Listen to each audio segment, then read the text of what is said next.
antara Amerika Serikat dan juga China dan juga menjadi sejumlah negara ikut terdampak dari hal ini. Kalau dari industri sawit yang juga ingin mendiversifikasi pasar ekspornya, apakah ini juga menjadi masalah besar bagi industri sawit? Silakan. Justru ini yang kita khawatir.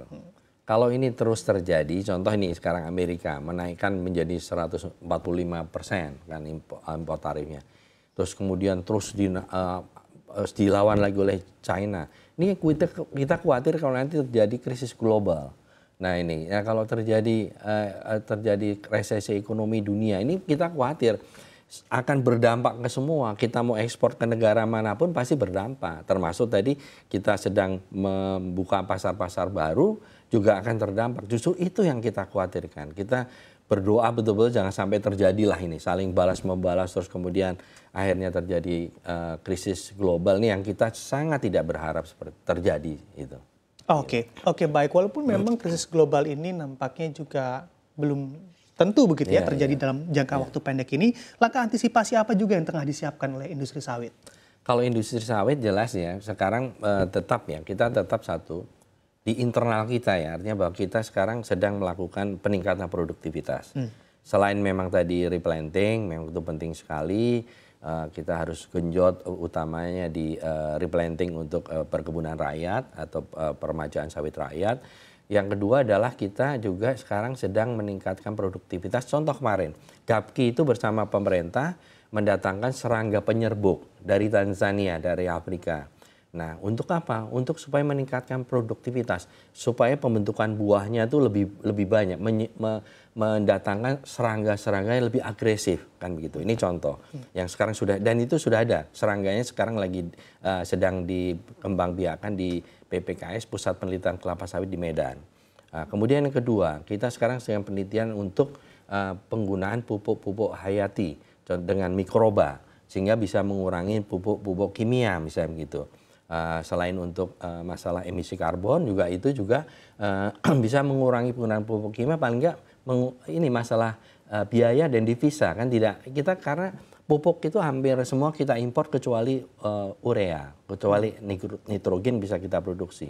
Nah seperti itulah, jadi supaya kita juga kompetitif, kalau kita jadi lebih kompetitif supaya ini, nah dengan cara-cara seperti itu pada waktu terjadi masalah dengan ini kita masih kompetitif begitu. Nah ini yang kita sekarang lakukan seperti itu. Oke, baik. Dengan adanya tantangan baru begitu ya di kancah pasar global, apakah Anda juga sudah memiliki strategi dari GAPKI khususnya untuk meningkatkan penyerapan dari dalam negeri kita sendiri? Ya, memang begini. Kalau penyerapan dari dalam negeri, kalau kita lihat perkembangan konsumsi kita ini, kenaikan justru banyak karena mandatory biodiesel. Ya, jadi karena mandatory biodiesel ini terjadi kenaikan terus. Nah, memang untuk pangan ini justru sekarang sudah kesusul untuk konsumsi pangan itu kesusul dengan mandatory biodiesel. Nah, tetapi yang menjadi masalah nanti kalau kita tingkatkan di biodieselnya itu keserap memang, terserap. Tapi nanti devisa kita bagaimana? Sementara kita untuk pembiayaan, untuk insentif di biodiesel, untuk replanting sawit rakyat itu menggunakan dana-dana ekspor kan dari PE itu dari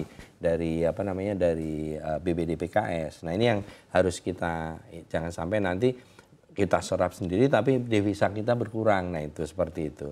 Oke, adakah juga analisis yang dilakukan oleh GAPKI atau hitung-hitungan yang mana ini sudah akan berdampak pada devisa dan juga bagaimana neraca dagang kita ke depannya? Anda lihat dengan tren surplus kita yang cukup baik beberapa bulan terakhir ini cukup baik, ini akan terjadi defisit pada akhirnya nanti. Kalau ini nanti ekspor kita berkurang, iya kan begitu. Tapi kan sekarang kan belum ya, artinya bahwa terakhir pun kita devisa kita masih di angka 27 miliar US dollar di tahun lalu. Ya. Jadi artinya masih bagus walaupun turun. Ekspor kita masih di angka 30 juta ton kan begitu. Nah, seperti itu. Tapi kita itu harus tetap kita waspadai utamanya kalau kita lihat di sini konsumsi dalam negeri terus meningkat. Baik itu pangan maupun untuk energi kan begitu. Ini terus meningkat. Nah, ini harus kita waspadai jangan sampai terus meningkat. Akhirnya yang kesedot adalah devisa untuk ekspor pasti akan dikurangi, pasti akan diutamakan dulu kepentingan dalam negeri. Tidak mungkin kepentingan dalam negeri dikorbankan kemudian untuk ekspor. Saya rasa tidak seperti itu. Sekarang pasti dipenuhi dulu dalam negeri, baru sisanya ekspor kan. Nah ini yang harus, makanya tadi harus dilakukan adalah bagaimana peningkatan produktivitas dan produksi. Nah sekarang kita stagnan, sudah stagnan di angka 50-an juta.